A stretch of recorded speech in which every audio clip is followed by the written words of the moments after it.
Hey guys, hope everybody's doing well as always. So in this video, I wanted to talk about innovation, right? So innovating really anything, but essentially how I have been able to innovate and continuously improve my process when publishing inside of my publishing company.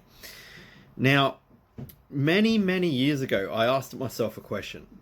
I thought, science seems to be so structured, right? We're able to work on facts and delineate answers, I guess, or perceived answers or hypothesis from these facts. And I asked myself, how does a scientist think, right? Because I'm not a scientist, but I'm very interested in in the sciences, especially physics and astrophysics. Now, when a scientist thinks about something, they use a principle called first principles thought, okay, or thinking in the first principle. And the way that this works is we boil things down to their absolute truths. So whenever we look at a fact, right, or something that's accepted as a fact, for example, if you just make enough low or no content books, you'll be able to become successful. Or if you find the right niche in low or no content books, you'll be able to become successful. And this is essentially what is accepted as a fact in the industry. But is it really a fact? Right, because we know that these things are so oversaturated that if you do find these niches, they quickly get filled up. So even though this is accepted as a fact, is this really the facts of the matter? So what I mean by this is we actually just boil it right down to the first principle. So we see what are the absolute truths involved in low and no content publishing, right? So the absolute truths are that we can create nice books, right? We can create a really quality product and put it into a market. We could possibly find hidden niches, but they're likely to be oversaturated very quickly, even if we do find them. So when we really look at this industry, we can boil it down to the hard facts, and the hard facts are that it's extremely difficult to make any sort of real passive income in this day and age with low or no content books on Kindle Direct Publishing and Amazon anyway. But it is possible, but it's extremely difficult. So we've boiled this down to the hard facts. Now, if I was going to create a process around creating low or no content books, well then I would look at the way that we focus on developing or not just actually like finding new niches, but I would be more asking questions like, how do we develop a new niche? What can we bring to the market that nobody's ever seen before? And then how can we ensure that this market doesn't become an oversaturated market in itself, right? So what I'm getting at, guys, is here's another example, right? Technology. So everyone asks this question, or not everybody, but a lot of people ask this question. So I thought we'd be flying around in cars by now, right?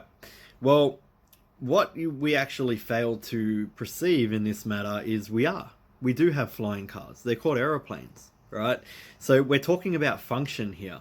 Everyone is so caught up on the visual aspect of a car, an actual car flying, that we forgot that the function of a flying car is a machine with wheels that can fly. It can drive and it can fly. An aeroplane does just that. We do have flying cars. We are currently flying around in cars as a human. The word car, it doesn't matter. We're talking about the function, right? A plane's called a plane, a car's called a car, but at the end of the day, a plane can drive and fly, and the function of that is what is called a flying vehicle, a flying car.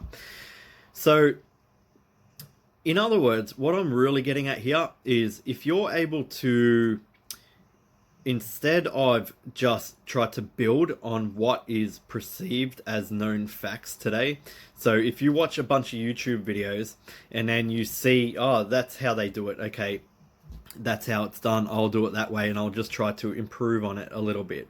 This is where most people are caught up in their lives, right? And this is the reason why people find it extremely difficult to really get further along in their publishing businesses and their careers or whatever they have chosen to do, because they're building on what's already accepted as fact but is not realistic fact. Okay, so at the end of the day, to innovate, to really truly innovate and create something new and powerful, and be able to find success in that, you need to use the first thoughts process, or the first process for it, right? Because if you try to just continuously improve things, which is something that I do as well, and we should do both, really, like a bit of both. Kaizen, which is a Japanese word, means continuous improvement, is something that I've operated on from a very young man. So if you're able to use the first principles, all right, and go right back to what are the actual 100% fundamental truths of my business model, and then get the truths and put them down on paper, guys. Always do this, even if whether it's on your computer. Like, paper is just an expression, right? It doesn't need to be on paper written with a pad. As long as you get that down somewhere in some sort of structured way where you can work off it and build out and expand from it. So the core fundamental principles and truths of whatever business model you're in, you want them down on paper. And from that point, you can then continuously improve on these fundamental truths to build out your strategy and enter into your market, and do it unlike anybody else. Truly innovate your process. Anyway, guys, I just wanted to let everybody know about this this thought process, because a lot of people, they're stuck in that what they accept as total truths, and try to build from there based off what other people have experienced and told them are fundamental truths. Instead, if you want to truly innovate and really build out a business and a structure in your life that is really unique and gives you that advantage over your competition, then definitely try to think in the first principles. Okay, now, it's not to say that you can't build off somebody else's success, because somebody like me has built an entire business around first principles, right? So when I work with public domain, it's something not many people do, because there's all these roadblocks and everyone's scared and this and that. But instead, I asked myself, what are the actual fundamental core facts involved here, and how do I expand and create myself a business off those core facts that's going to be extremely successful, right? Without all the competition of low and no content, without all the costs of ghostwriters, without all of these other things that plague other business models in the publishing sector. I was able to do that with public domain based off core first principles, right?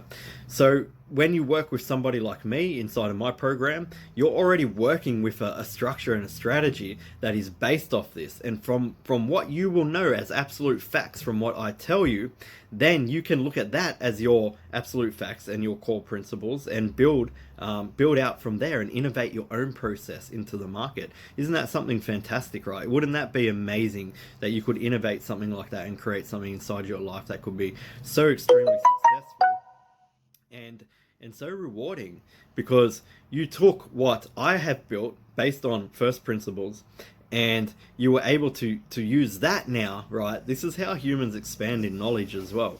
You were able to use that as known as absolute facts, and strip that down to what I have built, and then build out from that with your own innovation, right?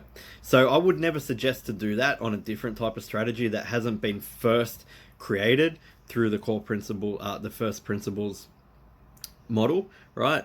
But with what I've created here, with the KDP permanent cash flow strategy, soon to be period time publishing, this whole program was created around those principles. So it is something that you can, for the most part, accept as fact, and then build out from there even further, where you can actually implement continuous improvement on top of that.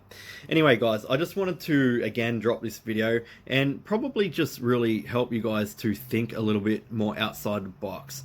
We do not need to accept what we see today as absolute truths and try to build out from them. Try to actually copy and imitate them. It's a human condition. We tend to do this. We like to imitate, right? So we will, and it's also the biggest form of flattery. I guess that's why psychologically it's a reason why we do it as well. So we will look at what other people have learned and come to a conclusion, and we'll say, well, that's absolute fact. Let's try to do exactly that and just improve on it a little bit. But it doesn't actually work that way, guys, for the most part, right? think like a scientist. Just strip everything back to their core fundamental proofs and truths, and essentially get it down on paper or on your computer or anywhere. Use a Trello board. I use Trello boards for everything. They're so brilliant, right? You can just easily organize everything around as things change, because things change when you're building out a system and a strategy and a structure, right? These things change. So Trello boards are extremely good for that. Use a Trello board, strip down whatever business model you want to get into, whether it's publishing or anything. This does not matter, right? And to their core fundamental 100% truths, their facts that we are 100% sure as an entire species that these are truths, and then build out from there. And that's how you truly innovate things, right? Man, I always forget his first name, and I should know this. Gutenberg, right? The guy who created the printing press.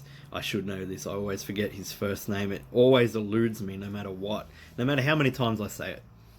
He did this, right? He took different technologies, right? That, like, we had functional printing back then already when he invented the printing press, and we had other machines, and he took different technologies from different sectors that he knew to actually work as core fundamental truths. These were facts that these certain things worked, and he combined them into a printing press and revolutionized the way that information was handed out to the general public around the world through printing, which became the book industry, which became the news industry, and everything else, and eventually became the internet, right? So guys, that's how powerful this thing is. Some of the things that are just so fundamental in our lives today, this is how inventors think, this is how scientists think, this is how business people, like high-level business people, think. We think like scientists, guys. So hopefully this will help you out. Hopefully this will help you expand your mind and your thought process a little bit further. Stop imitating, stop trying to copy everything, and just improve on it a little bit, right? Now, you can do that, and it does, and it can work. So I shouldn't really say stop it, but what I should say is do both. You really need to do both. You can really improve on someone else's strategy, because remember, guys, everything is so imperfect that if you can just make small improvements in becoming, I guess, more, I'm losing the word here. If you can make small improvements in your process to outperform your competitors, then you can do better than them.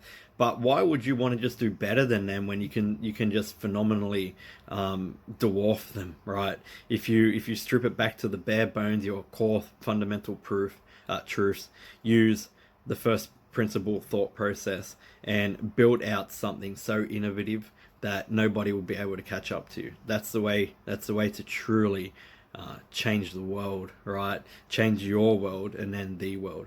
All right, guys, I hope you all have a good day. If you have any questions about this, if you want to get inside my program and work off a business model that was structured and built in this way that I've just explained to you, and then improve on it yourself and innovate, you can ask any of my students. I tell my students all the time, if you can find a better way to do it than what I've done, then innovate the process, because that's how I got to where I was, and I want my students to all surpass me. I want them to build something of their own on top of my own knowledge, because that's what we do. This is how we build legacy. We pass on our knowledge to others, and they build on it, right? We pass on our core fundamental truths to others, and then they may strip it down back to the bones.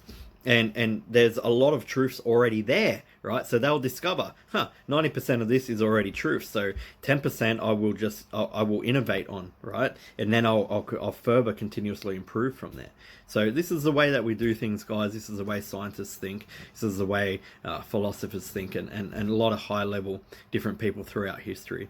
Anyway, guys, if you have any questions and you want to get involved in my program, just drop a comment below, and I'll get in touch with you, and we can jump on a call and just have a friendly chat, guys. I'm no salesman, right? I don't do hardline sales. I just like to get on a call and talk to people, because at the end of the day, I don't work with everybody, and I want to know if you're going to truly be a good fit for my program, right? For the morale of everybody in there, I want to know if you have your current knowledge when it comes to publishing, because a lot of that knowledge needs to be wiped away, right? And if you don't do that when you come into a new program that's been built off first principles like mine, it's very difficult to really get that success, right? To trust that process to a certain extent before you fully understand what I'm actually teaching, and then you can strip it back, right? So that's how that works. And these calls are also to really ascertain what your goals are, and if they're realistic enough for my program. So drop a comment below if you want to jump on a call, and we can have a chat, and we can lay out all of these fundamentals and decide whether or not my program would suit you and suit me and my community.